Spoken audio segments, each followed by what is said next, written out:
When the Panthers traded for Stephon Gilmore, he asked to wear number 1.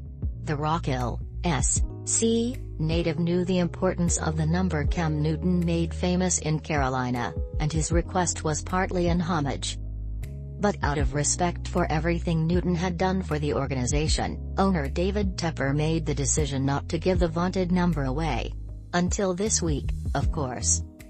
Newton signed in Carolina after a wild week, practiced one time while wearing number 1, and is active for today's game versus the Cardinals in Arizona. That the franchise legend even returned is an incredible circumstance on many levels. So, how did they get here?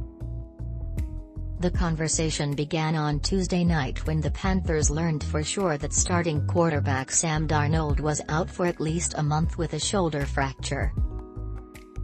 The team's brain trust was discussing all options on Tuesday, intending to move forward with P.J. Walker and backup Matt Barkley.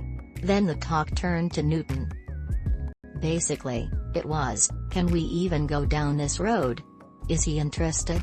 He was easily the best player out there. There was only one way to find out. Head coach Matt Rhule called Newton, who was handling Taco Tuesday-related matters, and didn't answer.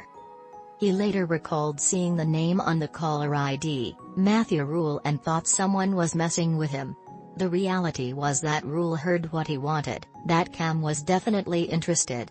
A lot of energy, a lot of excitement is how one person described the mood after the phone call. While the meeting for Thursday was being scheduled, Newton's agents negotiated the deal with Samir Suleiman, the team's director of player negotiations and salary cap manager. The original thought was a 2-year deal, but with so much invested in Darnold for 2022, it ended up as a 1-year deal worth up to $10 million, a base value of $6 million. Newton wasn't coming back to play for the minimum, especially with money still coming from the Patriots. And money speaks louder than words, which explains why Newton is making real money.